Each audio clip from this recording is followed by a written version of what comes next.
గగన్ భూమి కోసం ప్రేమగా ఒక మంచి బంగారు నెక్లెస్‌ని పట్టుకువచ్చి ఉంటాడు.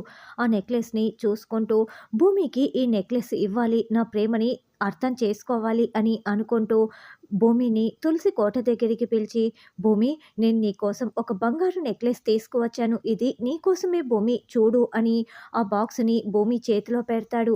భూమి దానిని ఓపెన్ చేసి, "చాలా బాగుంది బావ" అని చాలా చాలా సంతోషపడుతూ ఆ నెక్లెస్‌ని తీసుకువెళ్ళి ఒక హ్యాండ్ బ్యాగ్‌లో పెట్టి, ఆ హ్యాండ్ బ్యాగ్‌ని కాస్త ఒక కప్‌బోర్డ్‌లో పెడుతుంది.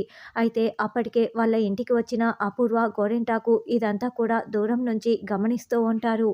అలా భూమి బంగారు నెక్లెస్ పెట్టిన హ్యాండ్ బ్యాగ్‌ని కప్‌బోర్డ్‌లో పెట్టి అక్కడి నుంచి పక్కకు వెళ్ళగానే అపూర్వ, గోరింటాకు ఆ గదిలోకి వస్తారు. వెంటనే భూమి హ్యాండ్ బ్యాగ్‌ని బయటికి తీసి ఆ బాక్స్‌లో ఉన్న బంగారపు నెక్లెస్‌ని బయటికి తీసేసి అందులో మత్తు పదార్థాలని పెట్టేస్తుంది. మళ్ళీ ఏమీ తెలియనట్లు ఆ బాక్స్ హ్యాండ్ బ్యాగ్‌లో పెట్టడం, హ్యాండ్ బ్యాగ్ కాస్త కప్‌బోర్డ్‌లో పెట్టి గోరింటాకు, అపూర్వ అక్కడి నుంచి పక్కకు వెళ్తారు. వెంటనే ఎస్పీ సూర్యకి ఫోన్ చేసి, "నేను ఇలా హ్యాండ్ బ్యాగ్‌లో మత్తు పదార్థాలు పెట్టాను.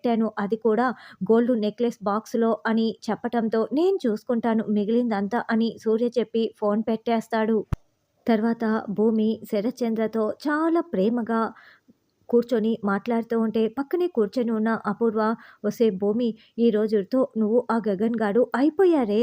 మొత్తం ప్లాన్ సక్సెస్ అయిపోతుంది" అని చాలా సంతోషంగా భూమి వైపు చూస్తూ ఉంటుంది. ఇంకోవైపు సూర్య, "రేయ్ గగన్‌గా నువ్వు అయిపోయావురా" అని అనుకుంటూ కారు దగ్గరే కూర్చొని ఉంటాడు. మరి ఎప్పట్లాగానే గగన్ బలైపోతాడా? లేకుంటే భూమి ఏదైనా ప్లాన్‌ని తిప్పి కొడుతుందా? అన్నది రానున్న ఎపిసోడ్‌లో తెలుసుకుందాం.